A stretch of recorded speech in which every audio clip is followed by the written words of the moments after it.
찬미 예수님, 한 주간 잘 지내셨나요? 네, 우리 신자분들 얼굴을 뵈니까 한 주간 잘 지내신 것 같습니다. 얼굴이 환해 보이시네요. 예, 사순제 1주간 시작이라고 말씀을 드렸죠. 오늘 사순제 1주일에 저의 복음 묵상의 주제는 계약입니다. 우리는 살아가면서 지금 현재도 계약을 하면서 살아가잖아요. 가장 흔한 예가 집을 매매할 때 계약서를 작성하잖아요. 언제까지 중도금을 치르고 언제까지 뭘 해가지고 이사를 언제 하고 해가지고 다 해가지고 마지막 인감도장까지 찍고 해가지고 계약서를 작성하면 그때 비로소 이제 이 집이 내 소유가 되거나 뭐 전세가 되거나 어떻게 되는 것처럼 계약을 쭉 맺는데, 사실은 그 계약은 하느님과 우리 사람 사이에도 계약을 맺으며 지금까지 살아옵니다.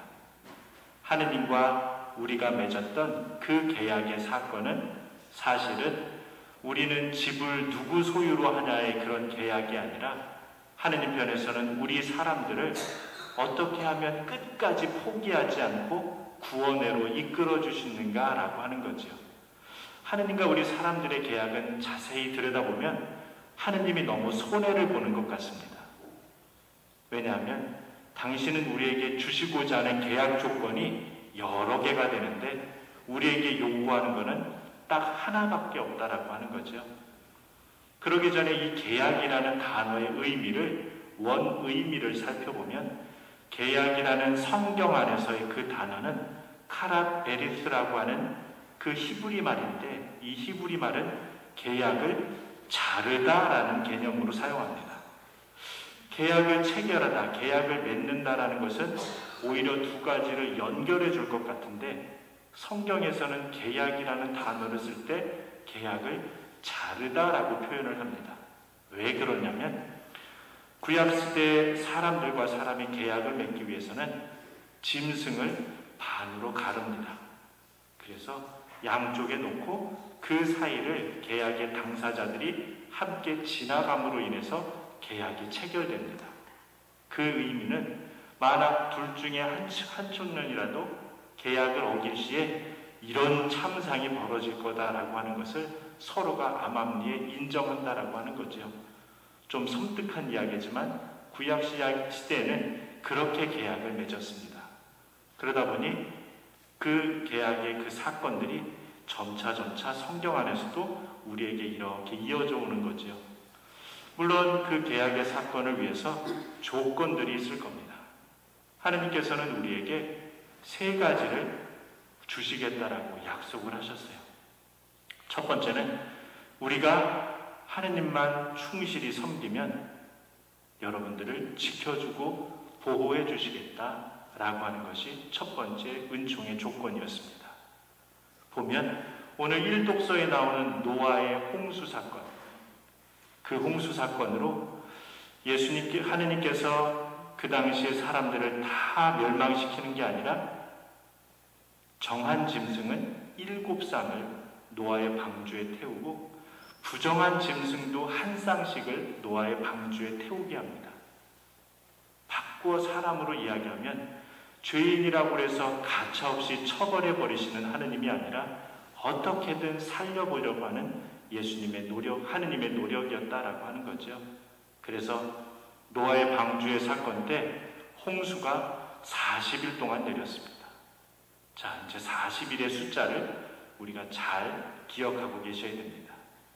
두 번째 하느님의 은총의 조건은 하느님만 우리가 잘 섬기면 자손을 많이 번성하게 해주겠다.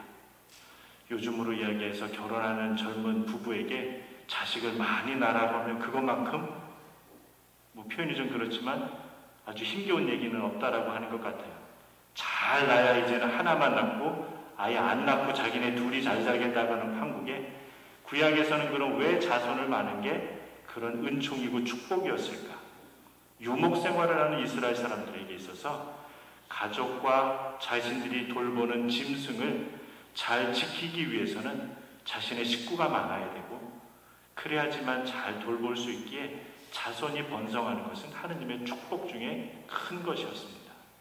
그러니 하느님께서 축복을 주시는 것은 그렇게 자손이 번성하는 건데, 아브라함의 예를 들어보면 아브라함도 하느님께서 축복을 주시겠다라고 했는데 자식이 없었잖아요. 언제까지 자식이 없었냐? 100살이 될 때까지 자식이 없었습니다. 100살이 돼서야 이삭을 낳았습니다. 그때 부인 사라의 나이가 90살, 90세였습니다. 물론 지금의 우리의 나이의 개념하고는 좀 다르죠.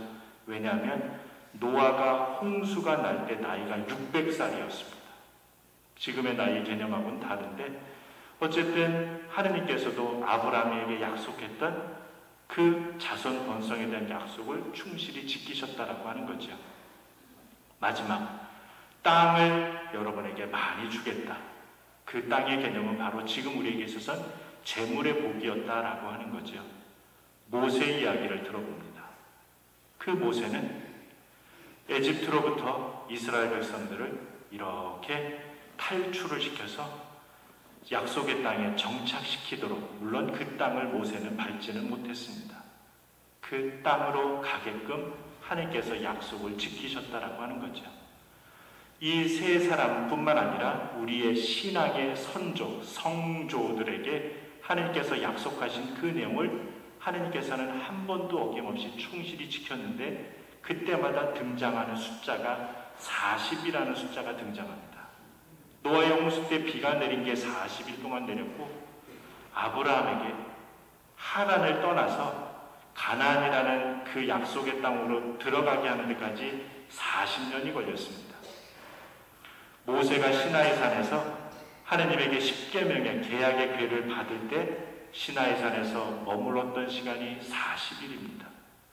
40일이라는 숫자는 그만큼 우리에게 무언가를 참아내고 기다리고 지나가야 되는 하나의 과정이는 시간이라고 하는 거죠. 오늘 복음 말씀에 보면 예수님께서 공생활을 시작하실 때, 즉 30여 년의 시간 동안 성가정 나자렛에서 지내다가 하느님의 구원 사업인 공생활을 공적으로 시작할 때 광야에서 40일 동안 유혹을 받습니다. 사실 이 40이라는 숫자는 완전하신 하느님에게는, 즉 예수님에게는 필요 없는 시간입니다. 그럼에도 불구하고 예수님은 왜 굳이 40일을 광야에서 유혹을 받으면서 지내셨을까? 그것은 온전한 하느님이시지만 또 온전한 인간으로서 우리 인간이 겪는 고통과 유혹과 어려움을 온전히 다 겪고 이겨내셨다라고 하는 거죠. 그러기에 예수님께서 우리에게만 그렇게 이야기하시는 하느님이 아니라 당신도 우리 사람들이 겪는 수많은 유혹과 어려움과 고통을 하나하나 다 이겨내신 그런 예수님의 모습입니다. 그렇게 40일을 견디고 나서 이제 그 계약을 새롭게 완성하는 첫 단추를 꿰기 시작합니다. 그 말씀이 바로 오늘 복음에 말미하셨던 회개하고 복음을 믿어라입니다. 자, 우리가 계약이라는 단어로 시작을 했는데요.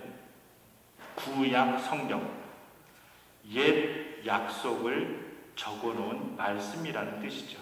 그게 구약 성경의 전체 내용입니다.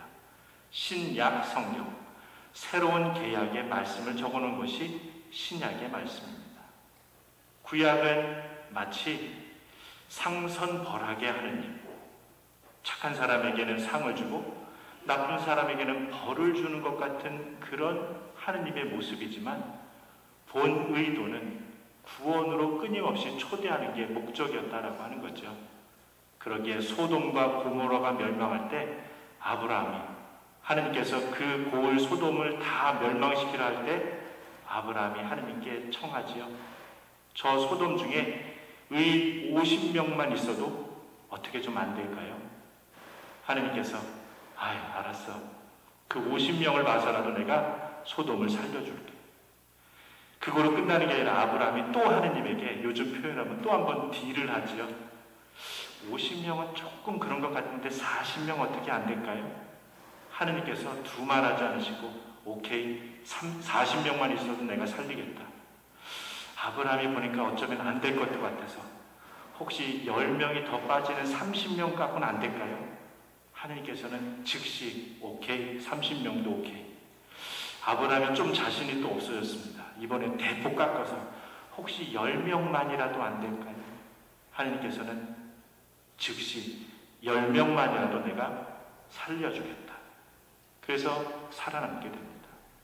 그런 것처럼 구약 성경을 읽다 보면 마치 잘못한 이들에게는 벌을 내리시는 하느님인 것 같지만 영원한 벌을 주시지는 않는다라고 하는 거죠.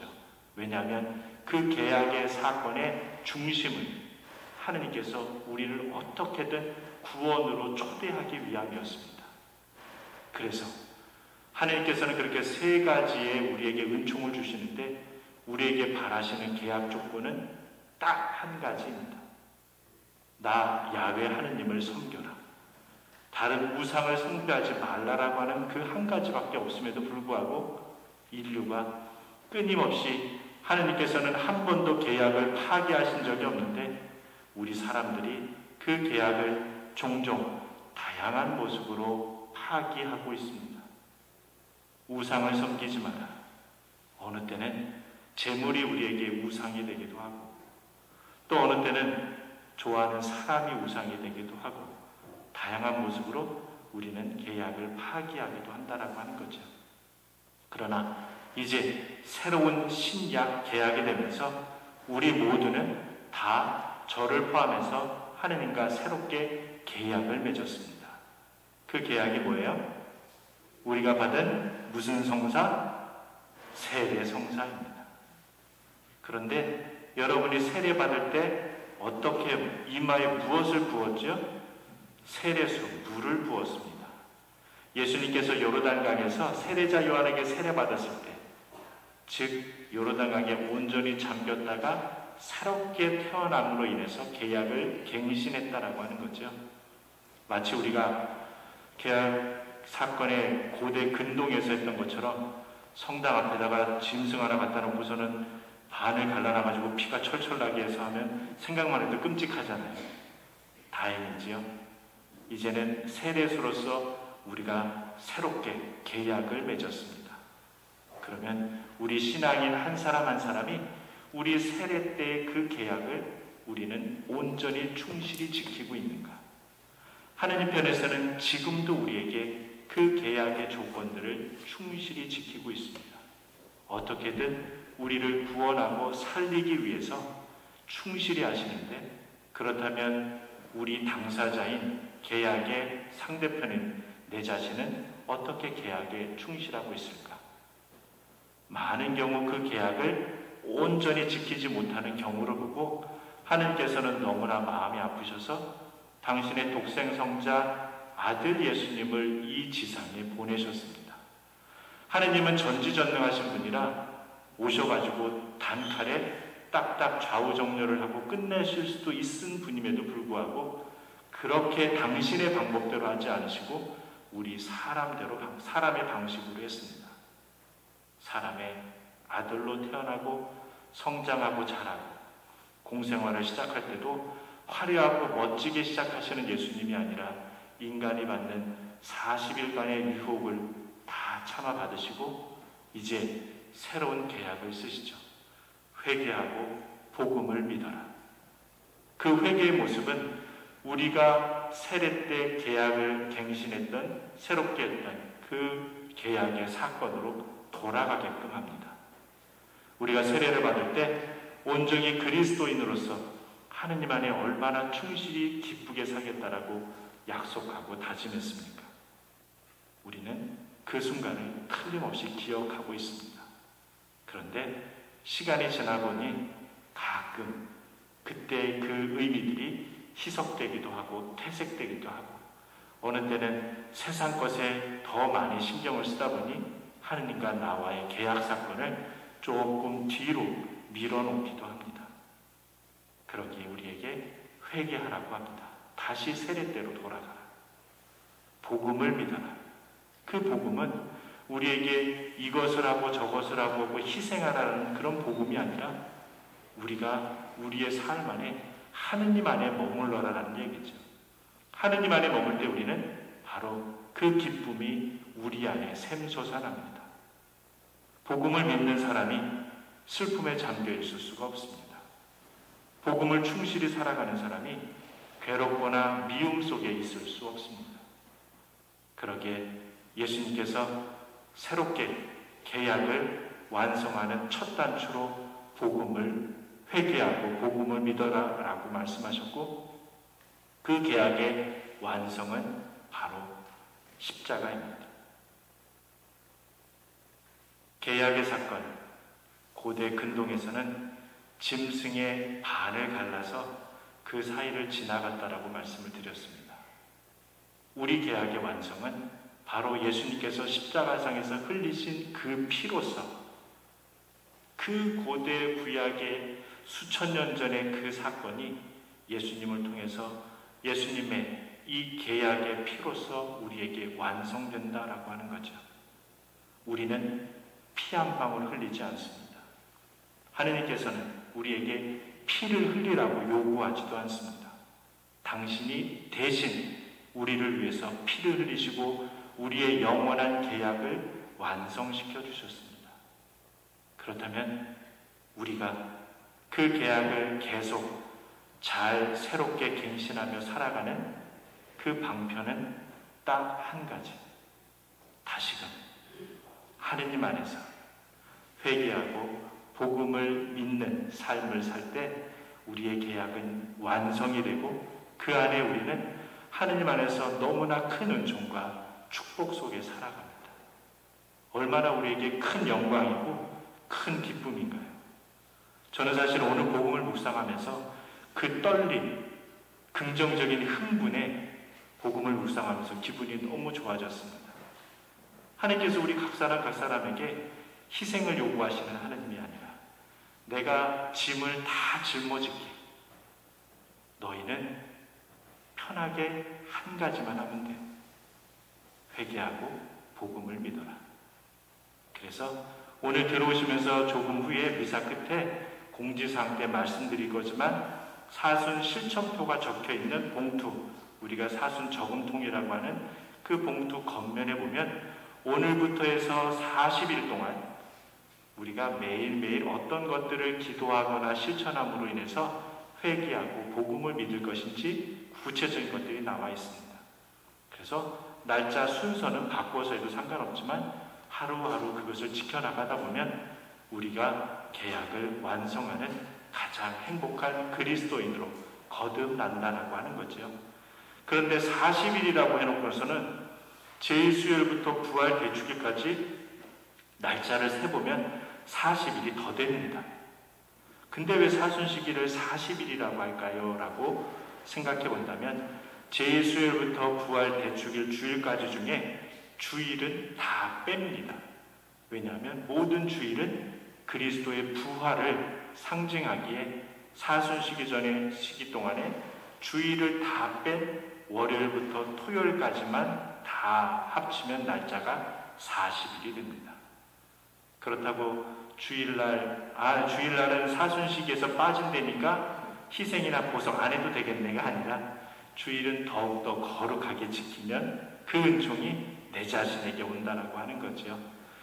그래서 우리 구로삼동 신자분들이 사순시기 40일 플러스 모든 사순시기의 주일에 주님의 그 제계를 잘 지키고 회개하고 복음을 믿는 그런 삶을 통해서 진정 은총의 시기이고 가장 행복한 축복의 날들이 되도록 매 순간 깨어 회개하고 복음을 믿는 우리가 되면 좋겠습니다.